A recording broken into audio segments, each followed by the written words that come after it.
दोस्तों बेहद दुख की बात है कि आज तक न्यूज़ चैनल के वरिष्ठ पत्रकार रोहित सरदाना अब हमारे बीच नहीं रहे। ऐसा बताया जा रहा है कि पिछले कई दिनों से कोरोना से जूझ रहे थे। खुद संक्रमित होने के बावजूद भी वह सोशल मीडिया के माध्यम से लोगों की मदद करने की कोशिशें कर रहे थे।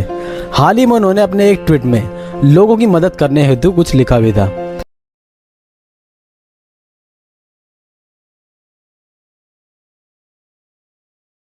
आमतौर पर मैं कहीं जाता हूँ तो पहली 4-5 लाइन इंग्लिश में बोल देता हूँ ताकि लोगों को ये समझ में आ जाए कि इसको इंग्लिश आती है, पर ये अपनी मर्ज़ी से हिंदी बोल रहा है। क्योंकि हम सीधे हिंदी में शुरू करते हैं तो आदमी हल्के में ले लेता है कई बार। Dates back around 1997। तब मैं थिएटर करता था और मेरे मन में था कि टीवी पे आना है, और साथ साथ क्योंकि जर्नलिज्म में जाना है तो मुझे बाइलिंगुअल होना पड़ेगा। मुझे 2 भाषाएं कम से कम आती होनी चाहिए। हरियाणवी आना या पंजाबी आना वो आपका एक एडेड एडवांटेज होगा, लेकिन आपको हिंदी और अंग्रेज़ी आनी चाहिए। फिर मैंने अपनी भाषा पे काम करना शुरू किया और करते करते 2 साल जब मैं पीजी करने के लिए यहाँ से हिसार गया, कुरुक्षेत्र से अपने घर से, पहला मेरा अपने घर से बाहर का अनुभव था। वहाँ जाने से पहले मैं अखबारों में लिखना, कुछ चिट्ठियाँ छप जाना, कहीं आर्टिकल छप जाना, कोई कहानी छप जाना, वो सब करता रहता था। अपना पूरा एक पोर्टफोलियो बना लिया था मैंने। छोटी छोटी चीज़ें थी लेकिन कटिंग चिपकाते चिपकाते बहुत सारे पेपर्स हो गए थे। जब मैं वहाँ पहुँचा पीजी करने के लिए तो मेरे टीचर्स ने पहले दिन पूछा कौन क्या करने आया है। तो पत्रकारिता क्लास में तो सब लोग क्रांति करने ही आते हैं, सब कहते हैं भाई हमको समाज बदलना है। मेरा नंबर आया। नंबर क्या आया, उन्होंने मेरे से बोला भाई तुमने हाथ नहीं उठाया। तो मैंने कहा सर ये जो कर रहे हैं मैं तो इतना नहीं कर सकता। बोले तो तुम जर्नलिज्म में किस लिए आए हो? मैंने कहा जी मुझे टीवी पे आना है और मैं चाहता हूँ कि मैं अपने घर से बाहर निकलूं तो हर आदमी मुझे जानता हो। तो उन्होंने मुझे बड़ी शाबाशी दी। उन्होंने कहा यार तुम कम से कम ईमानदारी से तो कर रहे हो, एक्सीडेंटल जर्नलिस्ट हो कि सोच के आए हो? मैंने कहा सर हूँ तो एक्सीडेंटल, लेकिन वो एक्सीडेंट 2 साल पहले हो गया था। तब मैंने डिसाइड कर लिया था कि अल्टीमेटली अब तो मुझे जर्नलिज्म में ही जाना। तो मैंने कहा सर मैं क्या करूँ? उन्होंने कहा लुक फॉर एवेन्यूज़। मैंने जाके रेडियो में ऑडिशन दिया और मैंने रेडियो में काम करना शुरू कर दिया। तो मैं सुबह से दोपहर तक क्लास अटेंड करता था, दोपहर बाद की क्लासेस मिस कर देता था, रेडियो में जाके ड्यूटी करता था 2 बजे से लेकर रात को 11 बजे तक। उसके बाद ये लगने लगा कि अच्छा सब लोग तो स्टार की तरह ट्रीट करते थे, क्योंकि शाम 6 बजे गर्ल्स हॉस्टल के दरवाजे बंद होने के बाद वहाँ FM चल जाता था। सब लड़के जो मुझे फ़ोन करके बोलते थे मोबाइल पे कि उसके नाम से मेरी तरफ से गाना चला देना, मैं चला देता था। तो वहाँ दोनों हॉस्टल्स में फुल टाइम शाम को 6 बजे के बाद FM चलता था और मेरा शो चलता रहता था।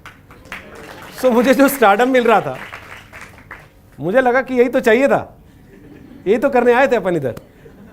लेकिन फिर मैंने एक दिन सोचा कि भाई यही इतना ही था क्या? ये तो 2 हॉस्टल के बाहर के अलावा कोई जानता ही नहीं अपने को, कैंपस से बाहर निकलते हैं तो किसी को मालूम ही नहीं कौन है ये स्टक हो गया है, थोड़ा कुछ और सोचना पड़ेगा। Then I moved out of that place. I came out for internship in Delhi. एक चैनल ETV नेटवर्क था, मैंने वहाँ इंटर्नशिप किया। उन्होंने मेरे से कहा कि आप ज्वाइन करेंगे? मैंने कहा सर मुझे कोई आपत्ति नहीं है, लेकिन मेरा 1 सेमेस्टर भी बचा हुआ। तो उन्होंने कहा देखो नौकरी तो 1 सेमेस्टर देख के आएगी नहीं, नौकरी तो अभी आई है, तुम्हें करनी है तो कर लो, नहीं तो जाओ अपना 1 सेमेस्टर पूरा करो। तो मैं अपने टीचर्स से बात की। उन्होंने कहा कि अल्टीमेटली डिग्री किस लिए कर रहे हो? मैंने कहा सर नौकरी के लिए। वो नौकरी मिल रही है ना? मैंने कहा तो डिग्री जूनियर बैच के साथ कर लेना, 1 सेशन ही तो छूटेगा, वो एग्ज़ाम बाद में दे देना। एक पत्रकार को एक फौजी का जीवन जीना पड़ता है, 24 घंटे उसको एक डॉक्टर की तरह अपने टोज़ पे रहना पड़ता है। किसी भी समय उसके पास कॉल आता है, किसी भी समय उसके पास खबर आ जाती है, किसी भी समय उसके पास कोई आदमी आ जाता है कि मैं मुसीबत में हूँ। आजकल तो ऐसे भी लोग फ़ोन कर देते हैं जी हमारी बाहर वाली नाली में पानी रुक गया है और ये हमारे पड़ोसी जो है इन्होंने गाय पाल रखी है, गोबर डालते रहते हैं उसमें, हमने कई बार शिकायत कर ली, इनका आप कवर करवाओ जी। और अगर आप नहीं करो तो वो फोटो खींच के ट्विटर पे डालते हैं और ये लिखते हैं रोहित सरदाना को मैंने 7-8 बार कॉल किया जी, इन्होंने कोई ध्यान नहीं दिया। भाई ना तो मैं MCD का पार्षद हूँ, ना मैं तुम्हारे यहाँ का विधायक हूँ, ना मैं सांसद हूँ, और होता भी तो पार्षद होने के नाते तो मेरी वो जिम्मेदारी बनती थी, पत्रकार होने के नाते मेरी वो जिम्मेदारी बनती है क्या? और अगर आप उससे पूछ दो कि भाई ये मेरा काम है क्या, बोला अच्छा टीवी पे तो तू बड़ा स्वच्छ भारत बताता है, यहाँ मैं तेरे को बता रहा हूँ करवाने के लिए, तो तू कह रहा मेरा काम नहीं है। सो आप समझ रहे हैं कि हमारा दायरा कितना बड़ा हो जाता है। कोई कहता है कि साहब स्कूल वाले जो हैं वो तनख्वाह नहीं दे रहे जी टाइम पे। कोई कहता है जी मैं सरकारी दफ्तर में क्लर्क हूँ, वहाँ रिश्वत के केस में मुझे ज़बरदस्ती फंसा दिया गया है क्योंकि मेरे ऊपर वाला अफसर रिश्वत लेता था, मैं नहीं ले रहा था, तो मेरी नौकरी को फंसा दिया गया है। ऐसे हज़ारों लोग हमारे पास आके कॉल करते हैं और आप यकीन मानो हम किसी को मना नहीं कर सकते। हम किसी को ये नहीं कह सकते भाई मेरा काम थोड़ी है, मेरे पास क्यों आ रहा है। हमें सबको उसी तरीके से एंटरटेन करना पड़ता है जैसे पुलिस वाला नहीं करता।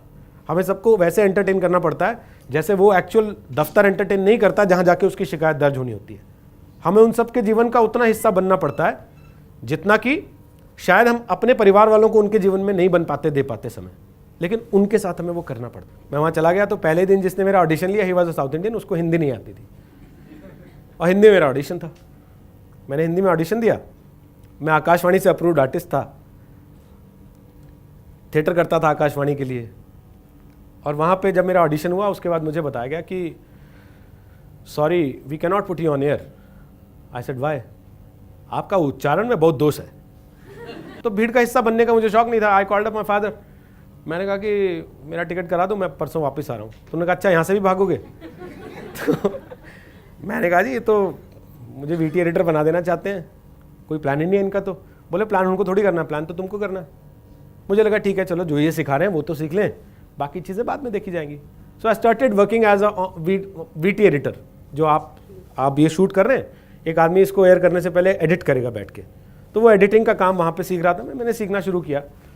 5-1 महीने के बाद उन लोगों ने नमस्ते किया। उन्होंने कहा भाई हमारी तरफ से ट्रेनिंग खत्म, और वो अपना चले गए। जाने से पहले मैंने उनसे पूरे सॉफ्टवेयर के जितने भी सपोर्टिंग डॉक्यूमेंट्स, जितनी उसकी थियोरी थी उस सॉफ्टवेयर की, वो मैंने उनसे कॉपीज़ लेके फोटोकॉपी करके अपने पास रख ली कि ठीक है मुझे कभी कोई दिक्कत आएगी, कहीं ज़रूरत पड़ेगी तो this will work as a help book for me. और मैं अपना सेटल हो गया। अचानक उसके बाद गुजरात का इलेक्शन आया और मुझसे कहा गया कि गुजरात के इलेक्शन की स्टोरीज़ आपको एडिट करनी है। गुजरात से फीड आती थी, गुजराती में आती थी। मैं हिंदी चैनल्स को सपोर्ट करता था, तो मुझे पहले उसको ट्रांसलेट करना था। तो मैंने हिंदी से ट्रांसलेट करने के लिए थोड़ी बहुत काम चलाओ गुजराती सीखी। और जो चैनल था उसके 11 चैनल्स थे, 4 हिंदी 7 रीजनल लैंग्वेजेस के। उनका एक ड्रीम था कि रात 9 बजे जब वो नेशनल बुलेटिन चलाएं अपना, 11 के 11 चैनल्स पे एक जैसी तस्वीर, एक स्टोरी एक साथ चलती हुई दिखाई दे। वो पिछले 2 साल 1.5 साल में नहीं कर पाए थे। तो मैंने क्या काम किया, मैंने गुजराती सीखी, उसको हिंदी में ट्रांसलेट किया, स्टोरी को इंग्लिश के हिसाब से एडिट किया, सबको सिमिलर स्टोरी भेजी विद सिमिलर स्क्रिप्ट, और सबको कहा आप अपनी अपनी लैंग्वेज में ट्रांसलेट कर लो, केवल वॉइस ओवर चेंज कर दो, जो आपने बाइट्स लगाई हैं बीच में उसका ट्रांसक्रिप्शन अपनी अपनी लैंग्वेज में डाल दो। तो इसका ड्यूरेशन, इसका टाइम लिमिट, इसका पूरा प्लान वही रहेगा जो कि हिंदी के चैनल पर रहेगा। तो आप सब चैनल अपनी अपनी लैंग्वेज में सेम टाइम पे सेम स्टोरी एक साथ हिट कर सकोगे। They said okay, is it possible? I said yes it is. मेरे को लगता है मैं कर दूंगा। आप मेरे को हर चैनल से अपनी अपनी लैंग्वेज का एक आदमी दे दो एक दिन, लेट्स डू इट। तो हमने पहले दिन किया, उसमें 5-7-10 सेकंड का डिफरेंस आया, लेकिन हो गया। उनको उम्मीद बंधी कि ये कर देगा। दूसरे दिन किया, तीसरे दिन किया, चौथे दिन सारे 11 के 11 चैनल्स पे एक साथ एक स्टोरी एक साथ हिट की, and it was a hit. मेरे एग्जाम भी 20-22 दिन बाद हैं, तो मुझे थोड़ी पढ़ाई भी करनी पड़ेगी पहले जाके। उन्होंने कहा छोड़ नहीं सकते। मैंने कहा सर छोड़ देता अगर मैं एंकरिंग कर रहा होता, जैसा कुछ होता तो। लेकिन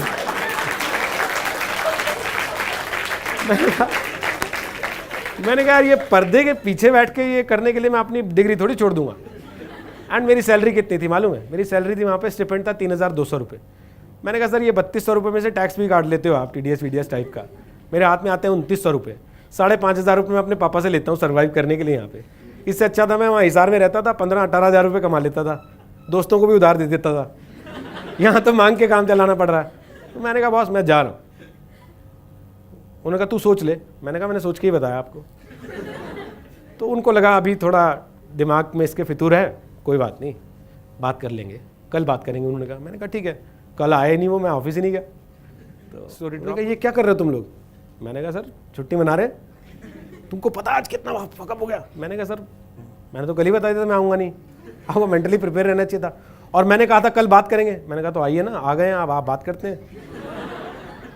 तो तुमको पता है तुम क्या कर रहे हो? तुम अपना करियर तबाह कर रहे हो। मैंने कहा सर कौन सा करियर? ये 3,200 रुपये तो मैं अपने पापा को बोलूँगा, वैसे ही ऐड कर देंगे 5,000 में। और 5 मिनट का वो केवल एक कैप्सूल था। मैंने कर दिया। जब मैंने कर दिया और बाहर निकला मैं आके, तो ही वॉज लाइक यार तुमको तो आता है काम। मैंने कहा तो मैं 6 महीने से और क्या झूठ बोल रहा था आप लोगों से। लेकिन वो अपॉर्चुनिटी मैंने मिस नहीं की, सिर्फ इसलिए कि एक अपॉर्चुनिटी से ही दूसरी अपॉर्चुनिटी का रास्ता खुलता है। When I moved on to Zee News in 2004, तो मैं सारी तरह की एंकरिंग करता था, कोई ऐसी मेरी स्पेशलाइजेशन तो थी नहीं। तो मेरे एक बॉस ने मुझसे कहा कि तुम्हारी क्या स्पेशलाइजेशन है? मैंने कहा सर मैं तो सब कर लेता हूँ। उन्होंने कहा भाई सब तो कर लेते हो, किसी चीज़ में मास्टरी तो होगी। मैं सर सब में मास्टरी है अपनी। तो उन्होंने कहा कि गुरु ऐसा है, सुनो आगे नहीं चल पाओगे इससे, कहीं मास्टरी बनानी होगी। मैंने वहाँ पे हौसला नहीं छोड़ा। वो रवि शास्त्री के कॉलम पढ़ पढ़ के ही 2 दिन 4 दिन 6 दिन 7 दिन 8 दिन 10 दिन मैंने 8 साल क्रिकेट के शोज़ किए, वर्ल्ड कप क्रिकेट कवर किया, दुनिया भर के देश घूम लिए क्रिकेट के, जहाँ जहाँ क्रिकेट मैच होते थे वहाँ कवर करने जाता था। और आपको यकीन बताऊँ, पहली बार जब मुझे सड़क पे किसी ने आके रोका, मैं कॉम्जम रेस्टोरेंट में खाना खाने गया था रात में निज़ामुद्दीन पे, तब नया नया खुला था, बहुत क्रेज़ रहता था उसका, बहुत भीड़ होती थी वहाँ। तब उसकी इमेज इतनी ख़राब नहीं थी जितनी आज ख़राब है, लोग परिवार के साथ भी आते थे। तो मैं गया, वहाँ पे बैठा हुआ था मैं अपने दोस्तों के साथ 2-3, तो 3 लड़के आए आपकी एज के मेरे पास, 20-22 साल के। भैया आप रोहित सरदाना हैं? मैंने कहा हाँ बताइए। आप जी न्यूज़ पे क्रिकेट वाला प्रोग्राम करते हैं ना? मैंने कहा ये अपना क्रिकेट का शो करना सक्सेसफुल हो गया। जैसा हम आमतौर पे करते हैं, कोई अपॉर्चुनिटी आती है हम उसको अपने उस पर टेस्ट करते हैं कि भाई हम इसके साथ कितने कंफर्टेबल हैं, और हम फाइनली उसको डिनाई या एक्सेप्ट कर लेते हैं। वहाँ पे आने के बाद वहाँ क्या होता है, वो अपॉर्चुनिटी जब हमारे हाथ से चली जाती है, फिर हम बैठ के रोते हैं कि यार मौका आया था चला गया। किसी और को मिल जाता है, वो उसको एक्वायर कर लेता है, वो उस पर अपनी अचीवमेंट्स गेन करता है और फिर आपसे आगे बढ़ जाता है। आप वहीं के वहीं खड़े हुए देखते रह जाते हो, आप बाद में कहते हो। सो आप लोगों को मेरा ये सुझाव है कि जीवन में जब भी कोई ऐसा मौका आता है, कोई अपॉर्चुनिटी आती है, कोई ऐसी चीज़ आती है जहाँ पे आप हो सकता है उस समय उसके मास्टर नहीं भी हो, उसको डिनाई मत करो। उसको पछताने से बजाय बेहतर है उस समय उस चैलेंज को एक्सेप्ट कर लेना, उस चैलेंज को फेस करना, उस चैलेंज को टैकल करना और एक विनर की तरह आगे बढ़ जाना। जब आप एक छोटे से चैलेंज से भी जीत के आगे बढ़ते हो ना, तो अगले चैलेंज के लिए आपका कॉन्फिडेंस 100% बढ़ जाता है। फिर सामने कोई बड़ा चैलेंज भी आता है तो आपको लगता है कि ठीक है, जब मैंने वो कर लिया था तो ये क्या चीज़ है।